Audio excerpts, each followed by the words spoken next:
Metrópolis, e muito obrigado pela sua participação. Eu queria começar lhe perguntando como o senhor recebeu a notícia aí dos Estados Unidos da prisão domiciliar do seu pai, o ex-presidente Jair Bolsonaro.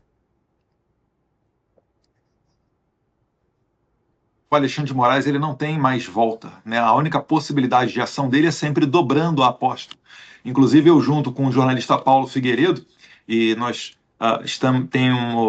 temos tido uma frequência muito grande aqui na capital, em Washington, para conversar com autoridades americanas, sempre deixamos claro que na nossa caminhada aqui existem duas constantes. Uma, o Lula sempre vai falar besteira. Dois, o Alexandre sempre vai dobrar a aposta. Isso daí, na verdade, acelera a própria condição dele de ser cada vez mais reconhecido como um violador de direitos humanos. Ele dá a oportunidade, por exemplo, de se acabar com qualquer tentativa de...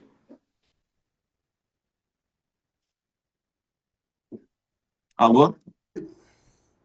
Com qualquer tentativa de dizer que essa é uma ação pessoal do Trump contra, né, o Alexandre de Moraes, ou em favor somente de Jair Bolsonaro.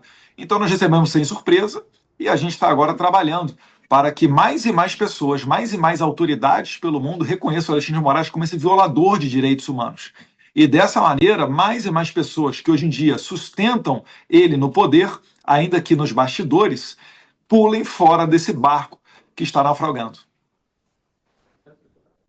Essa decisão do ministro Alexandre de Moraes, eu apurei que na Casa Branca já há conversas para novas sanções a serem implementadas aqui ao Brasil, né, autoridades brasileiras. E queria que o senhor se pudesse compartilhar também das suas tratativas com autoridades norte-americanas. Quais são essas sanções? Em conversas que eu tive, apurei que tem sanções à esposa de Alexandre de Moraes, Viviane Barros, que estão no pacote, e também a outras autoridades. Gostaria, por gentileza, que o senhor detalhasse o que está sendo conversado com a Casa Branca neste momento. Primeiro é importante falar, Capelli, que eu não falo em nome de nenhuma autoridade americana, né? Eu sou o Eduardo Bolsonaro e passo aqui adiante uma análise, a nossa percepção, que tem sido muito mais fidedigna até mesmo do que a perseguição do próprio Itamaraty, responsável pela diplomacia nacional. E isso se deve pela frequência com que eu e o Paulo Figueiredo, principalmente, estamos ali dentro da Casa Branca e dentro do Congresso americano. Ele já tem material para sancionar diversas autoridades brasileiras. É claro, a Viviane seria uma válvula de escape para uma saída honrosa do Alexandre de Moraes, mas como ele opta por dobrar a aposta, há sim um risco muito alto de que ela também venha a tomar essas sanções OFAC, porque ela é entendida como o braço financeiro do Alexandre de Moraes. O próprio relógio que ele utiliza, de um padrão de altíssimo luxo, demonstra que não sobrevive apenas com o seu salário. E essa renda vem da sua esposa Viviane.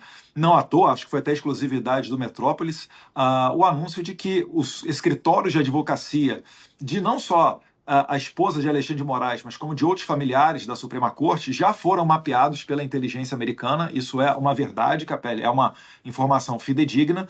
Agora a gente tem que esperar para ver qual será a resposta. Muita coisa sobre a mesa, né? Provavelmente uma nova onda de confisco de vistos americanos, né? A possibilidade de sancionar a própria esposa do Alexandre de Moraes. E se isso daí for passar, então, pela mão ainda do presidente Donald Trump, e aí a resposta é ainda mais imprevisível do que ele possa fazer.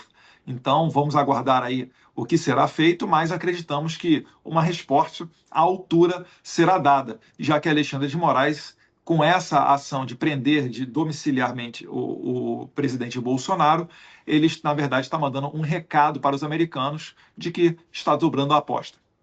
Quais seriam as sanções à esposa de Alexandre de Moraes, a advogada Viviane Barros de Moraes, que tem o escritório Barros de Moraes? Quais seriam as sanções a ela? Porque a Lei Magnitsky, ela foi aplicada contra o ministro Alexandre de Moraes. Contra a cônjuge dele, acredito que não será essa mesma punição. Então, poderia detalhar o que está em discussão aí em relação à esposa do ministro? Sim, está em tela a própria sanção OFAC, a mesma que Alexandre de Moraes tomou, para que a sua esposa, né, a advogada Viviane, que ela também receba esta sanção. E isso daí seria, caso venha a ocorrer, mais uma vez não falo em nome de ninguém aqui dos Estados Unidos, mas isso aí se verificando seria um recado claro também para os demais ministros do STF. O que a gente está buscando aqui, Capelli, é que de uma maneira menos traumática possível, a gente consiga resgatar uma condição de normalidade democrática no Brasil. Não podem, né, prender um ex-presidente Bolsonaro antes sequer de uma condenação, por mais fajuta que seja, porque, teoricamente, ele utilizou de maneira indireta a rede social. Não pode, a nossa Constituição ela proíbe que alguém seja preso por conduta de outro. E não faz sentido sequer esta medida cautelar de proibir o presidente Bolsonaro de poder se manifestar nas redes sociais. Quanto mais de colocá-lo na cadeia, porque eu, o Flávio, ou algum dos filhos do Bolsonaro compartilhou alguma mensagem que ele porventura deu nesses últimos dias. Isso daí é ditadura escancarada. Isso aí é violação da Declaração Universal dos Direitos Humanos, artigo 19 e artigo 21. É por isso que a sanção OFAC ela foi, sim, de maneira apropriada, aplicada a Alexandre de Moraes, que agora está na seleta lista de sancionados pelo Office of Foreign Assets Control, com membros do Hezbollah, do Hamas, pessoas da ditadura da Nicarágua, da ditadura da Venezuela. Então, um violador de direitos humanos não merece estar sentado dentro da mais alta corte brasileira. Eu espero que os senadores tenham consciência para que a gente mova Alexandre de Moraes para fora da corte. Deputado, ainda sobre a decisão do ministro que determinou a prisão domiciliar de Bolsonaro, há uma interpretação de pessoas no Supremo Tribunal Federal com as quais eu conversei, e também de algumas pessoas na política, de que teria havido, de certa forma, ali uma provocação com a postagem do vídeo, uma vez que havia uma determinação expressa do ministro Alexandre de Moraes para que não fosse utilizada rede social nem de Bolsonaro, nem por meio de terceiros, como acabou acontecendo. Como Capelli, o senhor vê... Eu não fui notificado de nada. O que não está nos autos não está no mundo. Que história é essa de Alexandre de Moraes querer obrigar pessoas que nunca foram informadas da decisão dele sobre uma conduta relativa a um terceiro, no caso de Jair Bolsonaro, que eu não poderia fazer, que o Flávio não poderia fazer? A gente tem que acabar com isso, isso não existe. Nós não somos parte desse processo. Eu aguardo até hoje, Capelli, a carta rogatória para que eu possa ter a oportunidade de me expressar dentro desse inquérito bizarro que foi aberto inicialmente para pegar o meu visto, né, o meu passaporte, digo, impetrado pelo PT. O PT está utilizando a caneta do Alexandre de Moraes. Vejam só, o líder do PT pediu o confisco do meu passaporte. O inquérito foi arquivado, depois foi desarquivado, e agora ele faz o que ele bem entender, e ele tomou essa decisão, Capelli, sem base da PGR, sem apoio da PGR, sem a parte acusatória. Ele tomou essa decisão, até onde eu sei, sem sequer o conhecimento dos outros ministros. Isso não foi referendado pela primeira turma, isso não foi referendado pelo plenário do STF. E eu sou ainda um deputado federal, o senador Flávio é um senador da República. Moraes simplesmente criou um crime chamado Gabinete do Ódio ou Milícia Digital e acha que compartilhar nas redes sociais configura esse crime. As redes sociais foram feitas justamente para isso, para as pessoas interagirem, curtirem, comentarem, compartilharem conteúdo. O que Alexandre de Moraes está fazendo, na verdade, é amordaçando Jair Bolsonaro, porque viu que, deixando ele em casa, ele ainda leva milhões de pessoas para as ruas.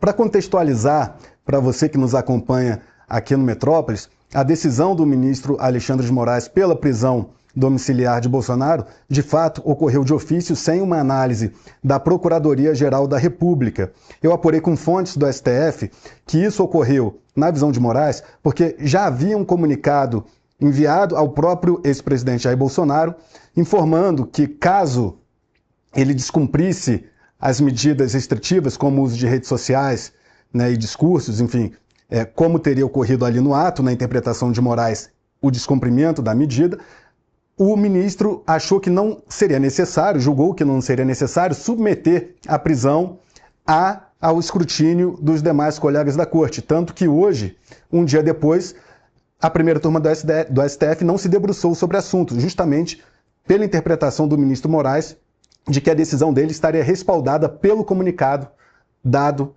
naquela outra decisão que advertiu o ex-presidente. Eduardo Bolsonaro, queria continuar aqui com o senhor, informando quais outras autoridades estão na mira de sanções dos Estados Unidos. Essas autoridades têm mais ministros. A gente lembra que dos 11 ministros da corte, 8 foram sancionados com a perda de visto e apenas Alexandre de Moraes com a Lei Magnitsky, que é a mais severa das medidas.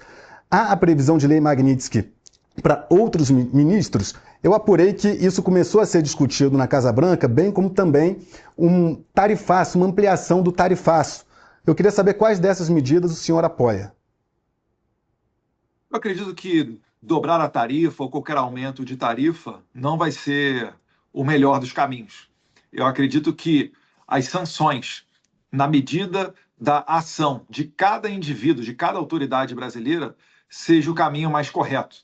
É por isso até que eu estou defendendo aqui para que não se extrapole, e talvez isso possa até ser uma estratégia do Alexandre de Moraes, não sei, e a aplicação de sanções OFAC nesse momento para outros ministros da Corte.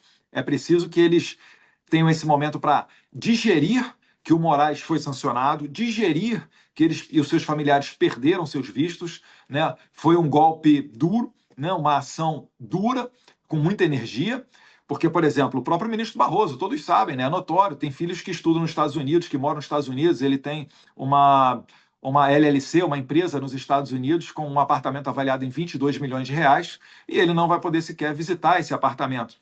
Então, isso tudo é uma maneira de você chamar a atenção deles. Agora, o Alexandre de Moraes é que dobrou a aposta sem o consentimento dos outros. Se os outros, porventura, vierem a condenar Jair Bolsonaro, etc., aí eles poderão estar, sim, né, atraindo para eles esse holofote das sanções OFAC. Mas eu quero crer que não chegaremos a esse ponto. E eu quero crer que não chegaremos a esse ponto significa dizer que, se o Congresso Nacional, por exemplo, tiver a liberdade de poder trabalhar livremente, sem sofrer ameaças de Moraes, isso já seria de excelente medida, né? Hoje o PL está fazendo obstrução no Congresso Nacional, inclusive tem parlamentares de outros partidos apoiando o PL, porque eles sabem a deterioração que chegaram às instituições brasileiras. Você tem dúvida, Capelli, que em algum momento Alexandre de Moraes vai proibir vocês do Metrópolis ou qualquer outros meios de comunicação de concederem a mim um espaço para dar entrevista?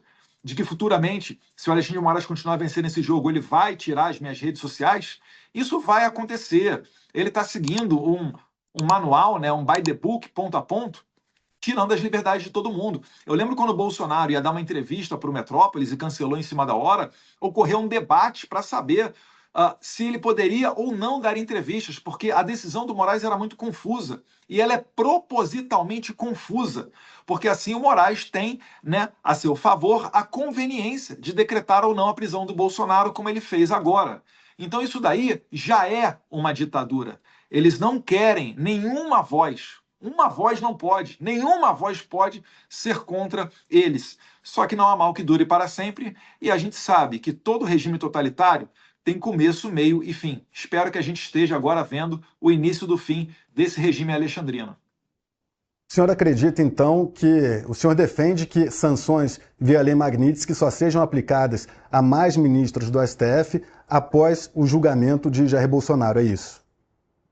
Eu defendo que sejam aplicadas de acordo com a conduta individual de cada um dos ministros, né? Não pode agora Alexandre de Moraes sozinho, numa canetada, responsabilizar todos eles ao mesmo tempo. E a gente tem que aguardar, tem que dar o momento para que consigamos, né, caminhar em direção a uma pacificação. Se forem sancionados todos ao mesmo tempo, essas portas para a pacificação do país ficam complicadas. É por isso que eu digo, né, humildemente, a minha sugestão é para que nesse momento, né, possa ser avaliada a sanção OFAC para com a Viviane Moraes, esposa do Alexandre de Moraes, que é, assim, a parte financeira desse regime. Tem muitos aliados do senhor que defendem sanções via Lei Magnitsky ou sanções mais brandas, enfim, algum tipo de sanção ao presidente do Senado Federal, Davi Alcolumbre, e ao presidente da Câmara dos Deputados, Hugo Mota. Isso daí também já chegou a ser discutido na Casa Branca. Hugo Mota por não pautar a anistia, Davi Alcolumbre por não pautar o impeachment do ministro Alexandre de Moraes. O senhor é a favor de sanções para os chefes do Legislativo? Olha, Capelli, está sendo dada uma oportunidade a eles, né, de cumprirem o seu papel enquanto representantes da sociedade. Se eles não cumprirem esse papel que se espera por parte do governo dos Estados Unidos, também haverá sanções a eles? Eu não falo pelo governo americano, mas pode sim haver, como por exemplo ocorreu para Rodrigo Pacheco, que perdeu o seu visto. Né? Ele perdeu o visto devido ao grande volume de pedidos de impeachment do Alexandre de Moraes, que nunca sequer foram analisados. Então, o Pacheco, ex-presidente do Senado, ele foi visto como uma parte, uma peça que sustenta esse regime. Então, se, né, a continuar nessa toada de Alexandre de Moraes abusando do poder e nada sendo feito, pode sim, possivelmente nas cenas dos próximos capítulos, isso daí ocorrer. Mas eu quero crer, mais uma vez, que não chegaremos a esse ponto. As pessoas mais e mais vão largar a mão do Alexandre de Moraes, porque não faz sentido você sustentar todo esse regime com medo apenas de uma pessoa. Até o momento, contudo, deputado, não houve sinalização nem de Davi Alcolumbre, nem de Hugo Mota, apesar das suas expectativas. Mas eles não vão fazer anúncio público prévio nenhum. Né? Quando o sentimento de virada de mesa ocorrer, todos, de uma vez só, vão adotar um discurso a favor das liberdades e todos vão largar a mão do Alexandre de Moraes. O senhor pretende também estender sanções a Alexandre de Moraes na Europa, depois de conseguir a Lei Magnitsky nos Estados Unidos. O senhor pretende que a União Europeia também sancione o ministro Alexandre de Moraes. De que forma o senhor articula para isso? Eu tenho um contato muito próximo com o eurodeputado Dominique Tarzinski. Existem outros do Partido Vox da Espanha, do Chega de Portugal, e por aí a gente vai conseguir fazer, né, o mesmo movimento que nós fizemos nos Estados Unidos, que é o de denunciar as violações de direitos humanos do Alexandre de Moraes, fazendo com que a Europa acompanhe os Estados Unidos nessas sanções. E isso daí já tem precedente com o ministro da Suprema Corte da Venezuela, o Michael Moreno. E o Alexandre de Moraes acelerando, né, mais uma vez, abusando do seu poder e prendendo Jair Bolsonaro numa decisão monocrática que sequer cabe habeas corpus hoje em dia, o que iguala o Brasil ao tempo do tão criticado AI-5, que eles dizem, isso tudo daí acelera a possibilidade de sancionar o Moraes também na Europa, porque fica mais claro, cada vez mais patente, de que ele é sim um violador de direitos humanos e mereceu as sanções vindas por parte dos Estados Unidos. Mais uma vez, está claro que não é mais uma discussão entre direita e esquerda, mas sim entre garantias e liberdades mínimas, tanto que até mesmo imprensa de esquerda, como The Economist ou mesmo Financial Times, que é talvez a leitura mais consumida pelos progressistas no mundo, estão dando conta de criticar o Alexandre de Moraes. Nem mesmo aí num jogo do Corinthians, o seu time do coração, ele tem mais tranquilidade. E ele se rebaixa, mandando um sinal obsceno, que não condiz com a estatura de um ministro da Suprema Corte brasileira, né? Mostrando o seu dedo do meio ali, mas no final do jogo. Então isso tudo vai mostrando que o Alexandre de Moraes já está isolado pelo mundo. Ele não tem amparo, ninguém no sistema bancário internacional está bancando o Alexandre de Moraes. Todos eles dizendo que vão cumprir as sanções OFAC dos Estados Unidos.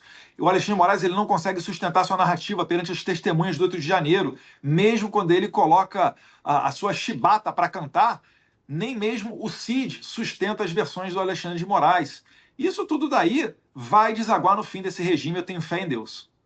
O senhor pretende viajar para a Europa em busca dessas sanções que o senhor já tem articulado à distância?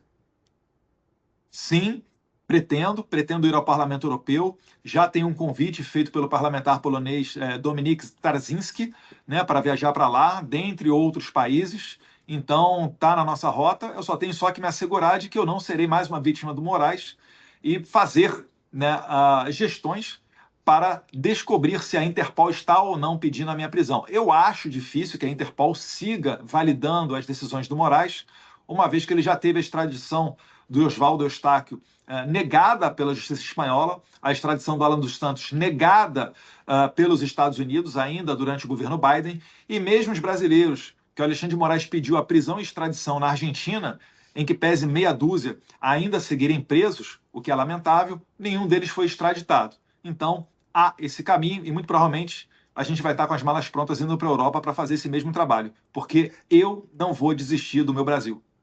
Tem também o caso da Carla Zambelli, né, que está na Itália, né, depois de ser condenada pelo STF a 10 anos de prisão por invasão ao sistema do Conselho Nacional de Justiça, foi para a Itália e também busca permanecer e evitar a extradição. A gente vai entrar no caso da Zambelli daqui a pouquinho, mas antes eu queria só checar se é isso mesmo. Então, o senhor pretende ir à Europa? Qual a data que o senhor trabalha? Eu pretendo ir para a Europa. A data ainda não está definida, Capelli, porque eu tenho que me certificar com relação à minha segurança. Nós não vivemos mais um período de normalidade do Brasil e os tiranos brasileiros querem colocar na cadeia quem denuncia as suas atrocidades e suas violações de direitos humanos. Mas eu E quero era crer que isso que muito eu em breve. queria, isso que eu queria detalhar. O senhor pretende ir muito em breve, então, imagino que nos próximos meses, mas antes gostaria de se certificar de que não será preso por ter o nome inserido na lista da Interpol. É isso, o senhor teme uma prisão determinada pelo judiciário brasileiro de desembarcar fora dos Estados Unidos e ser preso. É isso. Há esse temor. Não é temor, né? É um pouquinho de experiência, sabendo como é que o Moraes já abusa do poder da sua caneta, né? Pensando com a cabeça dele, é claro que ele vai tentar fazer isso, né? Mas mais uma vez, o Alexandre de Moraes ele está jogando o nome não só dele, mas de toda a Suprema Corte e todo o Judiciário brasileiro na lata do lixo. Imaginem, senhores juízes, amanhã os senhores tendo que mandar um expediente internacional, como é que as autoridades internacionais vão receber isso, sendo que o caso mais notório que eles têm são essas decisões do Alexandre de Moraes, que nem as imprensas de viés mais à esquerda conseguem defender. Então, é se certificar disso, mas eu estou aqui me comprometido a assumir esse risco. Eu não posso permitir que uma pessoa siga impune como Alexandre de Moraes depois dessas claras e sucessivas violações de direitos humanos. Deputado, o senhor pretende encontrar a Carla Zambelli quando for para a Europa? Ela foi presa agora, né, pelas autoridades italianas e o senhor tem interlocução. Eu acompanho bastante a cobertura de política, inclusive internacional, e no meio da direita, acredito que o senhor seja o parlamentar mais articulado, até mais articulado do que o seu pai, que foi presidente. O senhor pretende usar o seu prestígio no campo conservador para evitar uma extradição de Zambelli ao Brasil? Sim, porque não faz, isso não condiz com a cultura democrática da Itália, né? Vale lembrar que, por exemplo, né, quem está comandando a Suprema Corte hoje é o Luiz Roberto Barroso, que, enquanto advogado, defendia Cesare Battisti, condenado por 4 homicídios qualificados na Itália. E o Barroso dizia que não era um caso de extradição. Essa é a pessoa que preside a Suprema Corte brasileira. E eu quero levar essa mensagem para a Itália, porque eu entendo que a Carla Zambelli ela também é perseguida desse sistema. Por que o processo dela está com Alexandre de Moraes? Alexandre de Moraes não deveria ser sequer o relator ou participar de qualquer julgamento envolvendo pessoas mais à direita, conservadores. Vejam só, na data de ontem, quase que ao mesmo momento, horas depois, né, horas antes de ser anunciada a prisão domiciliar de Jair Bolsonaro, estava vindo à tona uma matéria do Michael Schellenberg, que, ao que tudo indica, não foi né, possível de ser publicada em veículos de comunicação brasileiros, e essas matérias dão conta do modus operandi da equipe do Moraes para manter presas pessoas envolvidas no 8 de janeiro, ainda que não estivessem lá na Praça dos Três Poderes naquele fatídico dia. Pessoas que tiveram suas redes sociais vasculhadas e que apenas por terem ali fotos com a camisa do Brasil ou críticas ao Lula, acabaram permanecendo presas. Muitas delas estão sendo condenadas. Todos esses processos do 8 de janeiro têm que ser anulados. O Brasil está acabando com as suas instituições por causa de uma pessoa. Alexandre de Moraes é um psicopata com a caneta em suas mãos. Isso não é mais condizente com uma normalidade democrática. Ou o Brasil larga a mão do Moraes, ou o Moraes vai mergulhar o Brasil num processo muito semelhante ao da Venezuela. O deputado, então, pretende se encontrar com o vice-primeiro-ministro da Itália, o Matteo Salvini, que é muito próximo do senhor, para fazer essa articulação pela deputada Carla Zambelli, ou com a primeira-ministra Giorgia Meloni? Será um pleito seu também? Indo um pouco mais para a parte prática. Eu nunca me encontrei com a primeira-ministra Giorgia Meloni, né, mas se tiver a oportunidade, obviamente, gostaria de ter uma conversa com ela. O Salvini é uma pessoa que já é mais próxima, já trabalhamos juntos em outras pautas.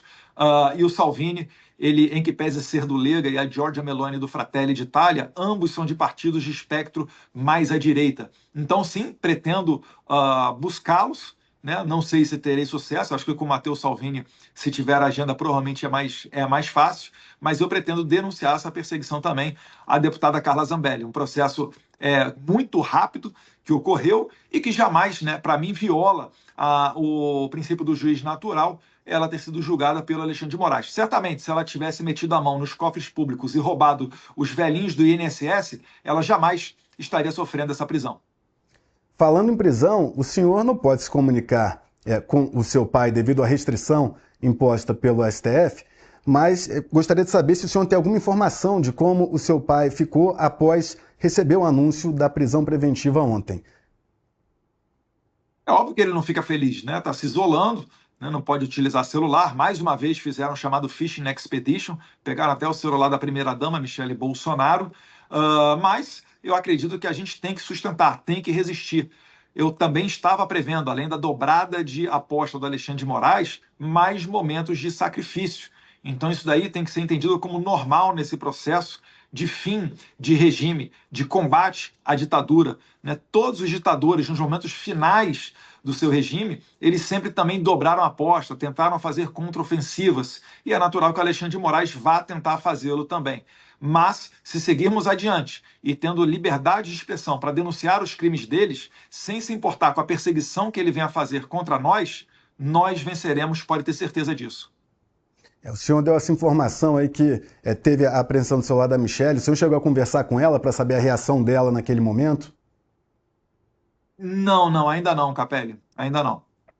Outra pergunta que eu queria fazer para você, ainda dentro do pacote de sanções dos Estados Unidos ao Brasil, é a questão do tão falado tarifaço. Né? A gente lembra que as sanções não foram apenas a ministros da Corte, com a perda de visto, não apenas ao ministro Alexandre de Moraes, com a perda do visto e a lei Magnitsky, mas também a questão do tarifaço que elevou aí a tributação norte-americana sobre produtos brasileiros. O senhor se arrepende de articulação em solo norte-americano ter também levado ao tarifaço? De maneira nenhuma. Né? Essa foi uma estratégia, um caminho decidido pelo presidente Donald Trump, né? E certamente ele é um negociador muito melhor do que eu, visto que tem um sucesso em sua vida empresarial gigantesco. Né? Ele optou por fazer essas tarifas por entender que existem pessoas do mercado financeiro, da parte econômica brasileira, que dão suporte ao Alexandre de Moraes. E nas palavras do seu próprio representante comercial, o senhor Jamison Lee, ele diz que 10% das tarifas são por razões comerciais, 40% é devido à geopolítica, ou seja, devido à crise institucional.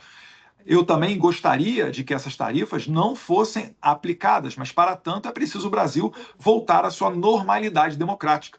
Não existe, né, não é frutífero você se quer fazer uma delegação de alto nível de senadores para virem aos Estados Unidos tentar negociar essas tarifas, sem antes dar um primeiro aceno de que o Brasil está comprometido com o resgate da sua normalidade democrática. Por isso que eu critiquei a vinda dos senadores aqui para o solo americano. Primeiro, porque só se encontraram com desafetos de Trump, né, opositores políticos de Trump, e isso daí com certeza não contribui para solucionar o problema, mas também porque tentam trazer aqui a possibilidade de recuo do presidente americano.